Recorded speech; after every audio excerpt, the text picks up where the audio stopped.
இன்றே டவுன்லோட் செய்து உங்கள் ஃபேவரட் ஷோக்களை என்ஜாய் பண்ணுங்க. எல்லாருக்கும் அவங்க சின்ன வயசை பத்தி யோசிச்சு பார்த்தா நிறைய சந்தோஷமான மொமெண்ட்ஸ் எல்லாம் இருக்கும். ஹே, உனக்கும் இருக்கும்ல? இருக்கா இல்லையா? இருக்குல்ல?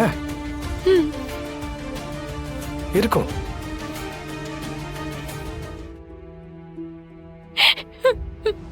ஏன்னா உங்க அப்பா உன்னை நல்லா வளர்த்துருப்பாரு. ஆனா எனக்கு அப்படி எதுவுமே இல்லை தெரியுமா? யோசிச்சு பார்த்தா வெறும் அவமானமும் புறக்கணிப்பும் தான். வெறுப்பு. உனக்கு ஒண்ணு தெரியுமா? பசங்க வீட்டுல சந்தோஷமா இருக்கிறத விட வெளியே ஃப்ரெண்ட்ஸோட தான் சந்தோஷமா இருப்பாங்க. அது ஒரு தனி உலகம். ஆனா எனக்கு ஃப்ரெண்ட்ஸே கிடையாது.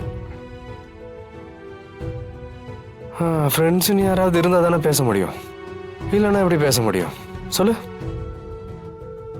என் அப்பா பத்தி பேச்சு வந்துருமோ, கூட இருக்கிறவங்களாம் என்ன அவமானப்படுத்திடுவாங்களோன்னு பயந்து எனக்குன்னு ஒரு ஃப்ரெண்ட் சர்க்கிளை கூட நான் உருவாக்கல. அத பார்த்து பார்த்து வளர்ந்த எனக்கு ஜனகாம்பல நினைச்சு வெறுப்பா இருக்கும் தானே. இந்த ஜனகாம்பல பார்த்தாலே இல்ல, அப்படியே பார்த்தாலே இல்ல, வெறுப்பா இருக்கும். சொல்லு, நீயே சொல்லு, வெறுப்பா இருக்குமா இருக்காதா? இருக்கும்ல? இருக்கும்ல? எனக்கு இருந்துச்சு. அப்ப அந்த பிஞ்சு மனசுல விஷத்தை கலந்தது யாரு? யாரு? ஐயோ தேன்மொழி, அவ்வளோ லென்த்தா நான் உனக்கு கதை சொல்லிட்டு இருக்கேன். யாருன்னு உனக்கு தெரியாது? இப்ப நீ யாருன்னு சொல்றியா, இல்ல என் அப்பனுக்கு போன் பண்ணி உன் அப்பனை? சொல்றேன் சொல்றேன். சொல்லு. ஜனம்மா. கரெக்டா சொல்லிட்டியே. அப்ப அந்த ஜனகாம்பல நான் வெறுக்கிறது நியாயம் தானே? தலையாட்டு. நல்லா. கம் ஆன், கான்ஃபிடென்ட்டா. நல்ல பொண்ணு.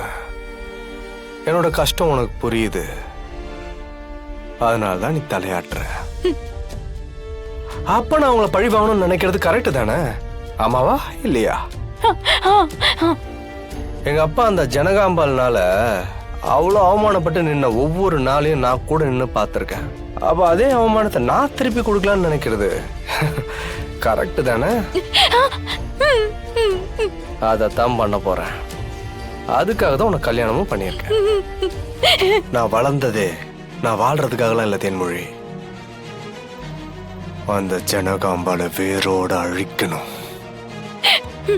இப்ப என் கஷ்டம்லாம் உனக்கு புரியும்னு நினைக்கிறேன். குட், சாப்பிட்டுட்டேன், என் கதையும் சொல்லிட்டேன். மனசும் வயிறு ஃபுல்லா இருக்கும். சரி, நீ ரெஸ்ட் எடு. ஓகே?